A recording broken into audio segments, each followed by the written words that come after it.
না না, ওরকম রোজগেরে বৌমা আমার দরকার নেই বাপু। দেখ, মেয়ে যদি এই 2 পয়সার মাইনের চাকরি ছেড়ে আমার ঘরে লক্ষ্মীমন্ত বউ হতে চায়, তবেই আমি এই বিয়েতে মত দেব। এই আমি বলে দিলুম। দেখো প্রীতম, আমি চাকরিটা ছাড়তে পারবো না। তাতে যদি বিয়েটা না হয়, না হবে।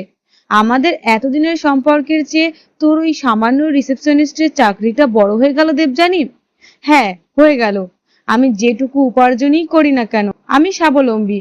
আমি কারো কাছে নিজের শখ আহ্লাদ মেটানোর জন্য হাত পাততে চাই না। আমার মানে তো তোরই। বিয়ের পর তোকে যদি একটা গিফট দিতে চাই, তোর টাকা চেয়ে তোকে উপহার দিতে হবে। এই সামান্য আর্থিক সামর্থ্য আমার থাকুক, এইটুকু কি ইচ্ছে থাকতে পারে না? দেবযানী, মা কিন্তু রাজি হবে না।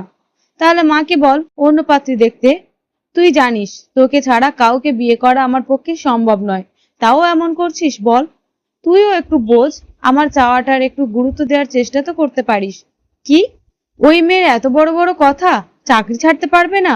ঠিক আছে, আমিও ওর থেকে বহুগুণ রূপবতী গুণবতী মেয়ের সাথে তোর বিয়ে দেব, দেখে নিস। তোর দাদা বৌদি বিদেশে থাকে।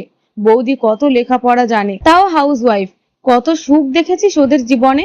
তুই কি ভাবলি ওই মেয়ের 2 পয়সা রোজগার করার গরম আমি সহ্য করব?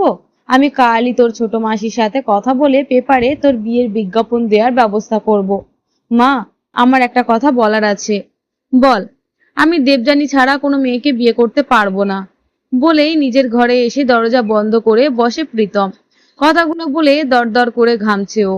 কখনো মায়ের মুখের উপর এইভাবে কথা বলেনি ও। বাইরে শোনা যাচ্ছে মায়ের গলা।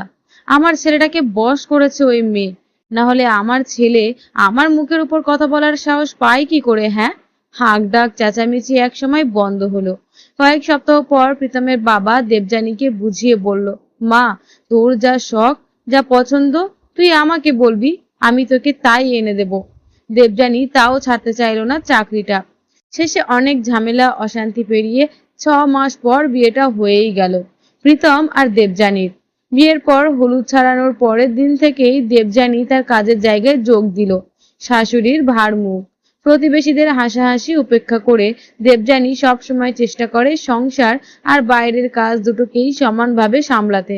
সারাদিন খেটে ফিরে হাত মুখ ধুতে ধুতেই শাশুড়ির ডাক আসে, বৌমা, 2 কাপ চা দিয়ে যাও তো, বেশ কড়া করে। দেবযানী মুখ বুজে সব সহ্য করে যায়। দেবযানীর শাশুড়ি ভেবেছিল এত চাপ সহ্য করতে না পেরে চাকরি ছাড়বে দেবযানী, কিন্তু সেই ইচ্ছে পূরণ হলো না আর। বছর 2 পর মা হলো দেবযানী। একটা ফুটফুটে ছেলের জন্ম দিল সে। শাশুড়ি বলল, এবার চাকরিটা ছেড়ে বাচ্চাকে ভালো করে মানুষ করো। দেবযানী শান্ত গলায় বলল, চাকরি করলে কি আমার বাচ্চা মানুষ হবে না মা? বাচ্চা একটু বড় হতেই আবার জয়েন করলো চাকরিতে দেবযানী। শাশুড়ি মা বলল, এত জেদ করে চাকরি করে কি পাচ্ছ তুমি? দেবযানী জবাব দিল, আমার অসুস্থ বাবার প্রতি মাসের ফল আর ওষুধটুকু কিনে দিতে পারি, নিজের বাচ্চার খাবার আর আপনাদের বিবাহবার্ষিকী জন্মদিনে সামান্য উপহার নিজের উপার্জনে দিতে পারি, এটুকু অনেক আমার কাছে। ভালো মন্দ দুটো নিয়েই কেটে যাচ্ছিল দেবযানীর জীবন।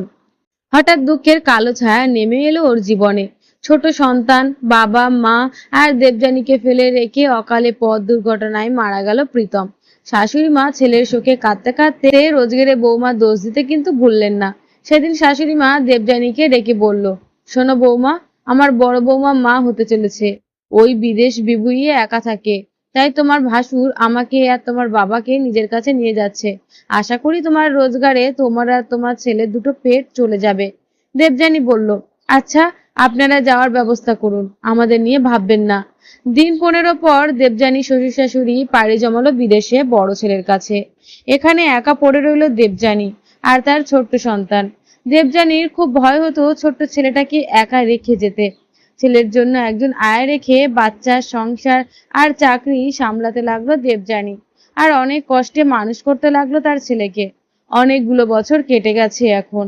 দেবযানীর ছেলে উচ্চ মাধ্যমিক পরীক্ষা দেবে। দেবযানীর কাছে ফোন এলো, শাশুড়ি মা এত বছর পর পার্মানেন্টলি দেশে ফিরছে। এর আগেও বার দুয়েক বড় ছেলের সাথে এসে শুধু এই বাড়িটা ছাড়া সব বেচে টাকা নিয়ে ফিরে গেছিল বিদেশে। বছর 4 আগে শ্বশুর মশাইও মারা গিয়েছে বিদেশেই। দেশে ফেরা আর হয়নি। দেবযানী এয়ারপোর্ট থেকে শাশুড়িকে আনতে গিয়ে দেখলো শাশুড়ির শরীর অনেক ভেঙে গেছে, আগের মতো জোর আর নেই।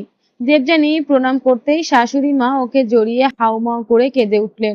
বলল, ভুল করেছি আমি বৌমা, ভুলটা বুঝেছিলাম নিজেদের সব সম্বল বিক্রি করে সুখে থাকার জন্য বিদেশে ফিরে যাওয়ার পর। প্রতিটা মুহূর্তে অপমানিত হতে হয়েছে আমার নিজের ছেলের কাছেই, কারণ আমরা তখন সম্বলহীন অসহায়।